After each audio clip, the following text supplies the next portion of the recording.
Hello and welcome, Cabbage here. In Monster Strike, let's look at the most recent monster news and then do a preview of version 16.0. So we're on the game list site, let's see what they got here. First is the transcendent form of Bellstar, and I'm pretty excited about this guy.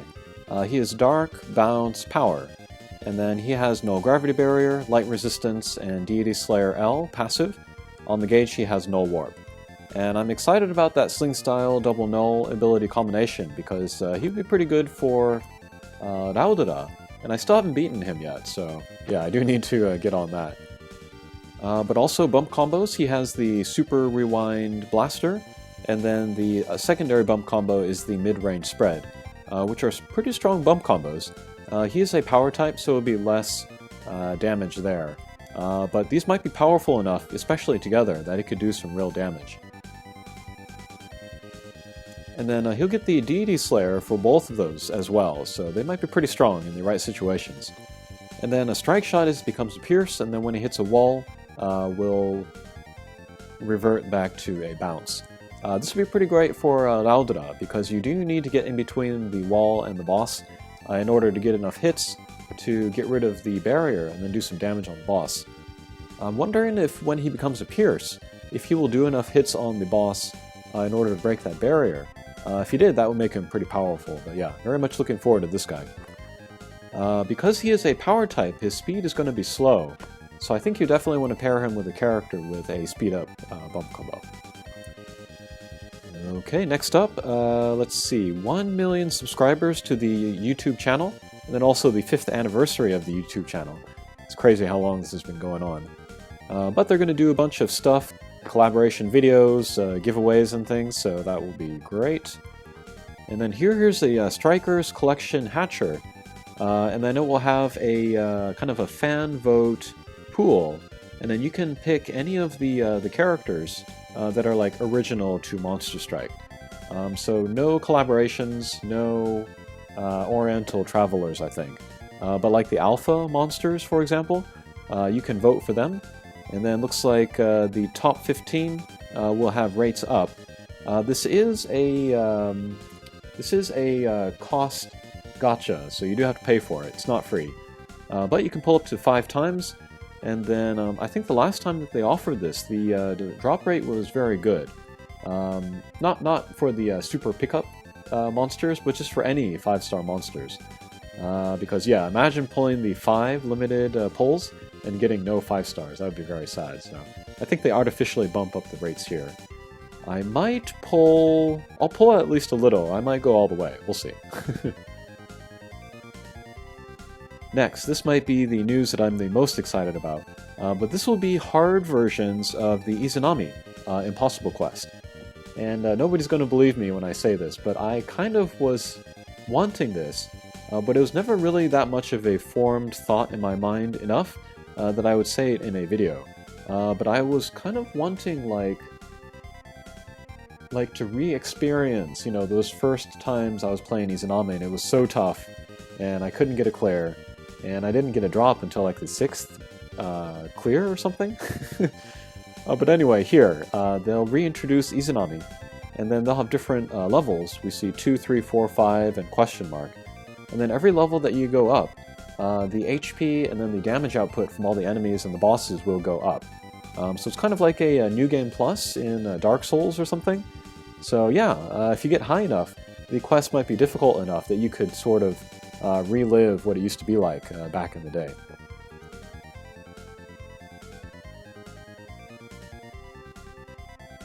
But the mechanics of the stage will be all the same. Like the same turn count, the same types of attacks, just the damage will be higher. So yeah, it'll be fun to you know, take teams through, see who's good. Napoleon is probably going to be really good. Bellstar might be really good as well. It would be interesting to see if any free parties are possible to get clears in here. But yeah, I'm looking forward to this, and then I'm looking forward to all of the other Impossibles getting their super versions as well. Let's see, next up, oh, the next monster news will not be Thursday afternoon, it will be Sunday night. They only do this when it's a big deal and they have like big announcements. They might do like some crazy transcendent form, They might do a like a collab announcement, stuff like that. So yeah, something to look forward to there. And then let's see, login bonuses, that is fine. Other stuff. Okay, here's 16.0, that update. I'll talk about this last, so we'll come back to that next. Next will be Ryofu Kai. Again, I'm very glad that these prisoner characters are getting the Kai versions. I did end up getting the expanding bomb for Kain, and I'm using him as a sort of a bump combo max luck, so he's been great. Here is Ryohu. I have not made his max luck yet, but he's pretty easy now these days, especially with Nightingale. Sub-bump combo, maybe the last three look really good. The Nagi Harai, the defense down blast, and then the bomb throw. And then one important thing to keep in mind is that his Fire Slayer is passive in him. So that will go into all of these bump combos as well. So it could be a pretty good damage source. I might go for the defense down blast, just because I like that supportiveness.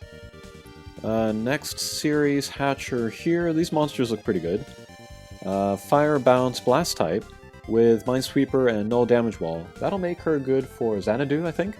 And then bump combo is the Dimensional Blades, and then the, what is it, Chain Lightning Shot.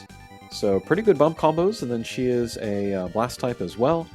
Actually, her bump combos might be so strong that you can take down certain guys in Xanadu without using the turrets, which is kind of funny that they would break that quest so quickly. Next up is Wood Bounce. I like the design of this guy. He's also a blast type. Bounce with the null damage wall, no gravity barrier, no wind. That'll make him really good for 22 of the Kinky. Bump combo is the Super Nagi Harai. That's pretty damaging and also long range bump combo.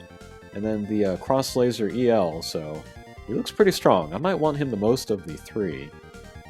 And then, let's see, this is a light character. Looks like water, but he is light. Pierce, Balance. With Minesweeper, Null Warp. You could use him in Kinky 15. Dark, Resistance, Weak Point Slayer, and then Paladin Slayer. And then bump combo is the Follow-Up Piercer and the Bomb Throw, so he can be pretty strong, especially with that Weak Point Slayer. Here are the drop monsters. I think everybody's looking at this kind of like a ducky friend here in the lower right, although the artwork of the Super Extreme is pretty cool too. Depending on their like stats and abilities and things, I might make these guys. Here is the limited time Keseron Pasanon you can get for going to the X-Flag store. And then lucky monsters for next week. I have Darwin here. I'm in the middle of making Cavaletta, and I might make a Kabuto Orosu. Those are pretty easy quests, so yeah. Okay, that'll do it for the news. Let's look at the update. And this update's kind of a big deal. I feel like a lot of the recent monster news announcements have been pretty major this year. But this one's extra big, so we'll do this video here. First of all, the thing where you need to kind of refresh your friend unit for your own character, if you want to use your own character as a friend unit, it's been just totally disabled, so it's always available to you. You don't need to spend stamina, you don't need to raise your max luck count, you just have it all the time. And this is not usually a big deal for somebody like me, but for people that like farm the normal quests to raise their rank, or they go through the temple a lot, and they're always just using their own friend, or they're having to decide like on a new friend character every time they go through a very short quest. This will really speed up things for them, so I think this is a good update for them. And then, because we don't need that speed up for the friend unit refresh, all of those luck skills, or all those max luck bonuses would be replaced, and I really like these. You'll have more capability to carry more of the metal abilities, which is great. I can always use more of those. And then at 70 and 120, you get a higher max medals, and I love this. I'm always kind of hovering at around 100,000, and it's annoying to have to kind of juggle my coins and like play temples like randomly in order to use up coins. But yeah, this will free me up by having more coins to use more of the gold Ableberry in the temple, for example, all at once. Those are pretty expensive, and you can use it like maybe 10 times and you're already wiped out. But yeah, with a 200,000 limit, that'll be better for there. And then, this is pretty big. To the library, they will add the first series of Colossals, and then also the prisoner monsters that we see here. YouTubers are very happy about this, because that means that they can test out new monsters in these higher difficulty quests more easily, so they're very happy about this. I might make the max luck of Yomi. I haven't finished him yet, and then there is that tuxedo mask version of him, so that might be good. And then one person, it might have been Shido from Game With, he said that now that these monsters are available in the library, if you don't have the max luck, but they're still difficult for you, it might be worth just going through with like an all-hatcher team without a max luck, and then just take it slowly, and eventually work your way to that max luck. I think a lot of people now, they still use Avalon, Nidai Kanai, and Eden. My favorite of those three is probably Nidai Kanai at the moment, but yeah, they're all still pretty good, so you can make those. As for the Prisoner series, I like Kain, I like Brutus, maybe Devadatta, depending on the sub-bump combo that he gets from the upcoming Kai version. Here you can, well, we have that system now where you can stock a run of a quest and then save it for 24 hours. This is like a super version of that, where you spend an orb, and then you can take a quest and then like save it for 24 hours, and then you'll be able to play that for a full hour. Not just the single play, but for a full hour, so that's very crazy. And a lot of people are thinking that this would be great for the day before the Monster Strike Day, so the 9th, the 19th, or the 29th. And then you could essentially get like 2 Monster Strike days in a row. You can get the 99 luck bonus there. But I really like this for quests that don't usually appear at night. Maybe they appear during the noontime when I'm at work, like Fudomyo Kai or something like that. So I still don't have the sub-bump combo of Fudomyo Kai that I really want, but I can never play it because it's always around lunchtime. I can spend the orb and then buy an hour of Fudomyo Kai that I can play within the next 24 hours, so this will be great for that. And then they'll hand out these new bells, travel bells, where you can buy those hours. And then here are new spirit crests. I was kind of thinking this was going to happen. I was hoping that they would only add new skills that were under 5,000 of the rank, because that's the max right now. They added a few of those less than 5,000, but they added a few of those more as well. But the skills that they add, they're nice, but they're not necessary, so I don't feel a lot of pressure to go after these. But just to kind of run down what they are, at 6,000 rank, you can get the immunity to the Strike Shot turn extension. Some of the higher level quests, and then I think like the Kinky as well. Some people will hit you with like a beam, which will slow down your Strike Shot.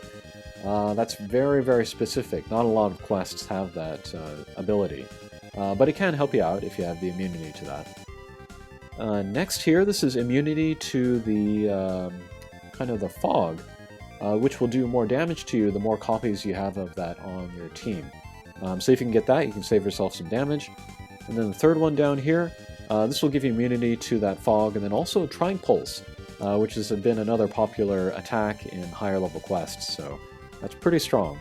But yeah, 7,000 Spirit Crest rank is very high, so only a few people are going to be able to get that. Next, the next three, these are 3 different levels of healing when you become a chick or rooster. The top one here costs 2,800 rank. You can get back 2,000 HP if you become a chicken or rooster. Maybe not a super necessary ability, but kind of fun to have. In the right quest, it could be useful.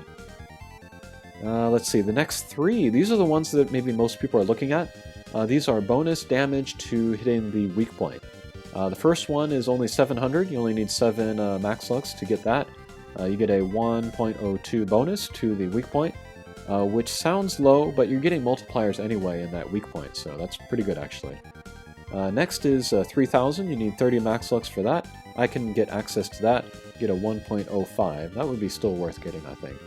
And then at 7,000 rank, you can get a 1.1 multiplier, which is pretty darn strong. So yeah, something to work towards there. And then here, this is kind of funny, but also very cool and maybe helpful. But this is a 100% gauge success rate, and you only need 1 max luck to get that. This could be really good for drop monsters, like Paradox or like Setsuna or something. Especially if they have like damage wall on the gauge. This can save you those mishaps. They will add new abilities for different Golzetsu quests. And I guess that is it for now. So yeah, lots of updates.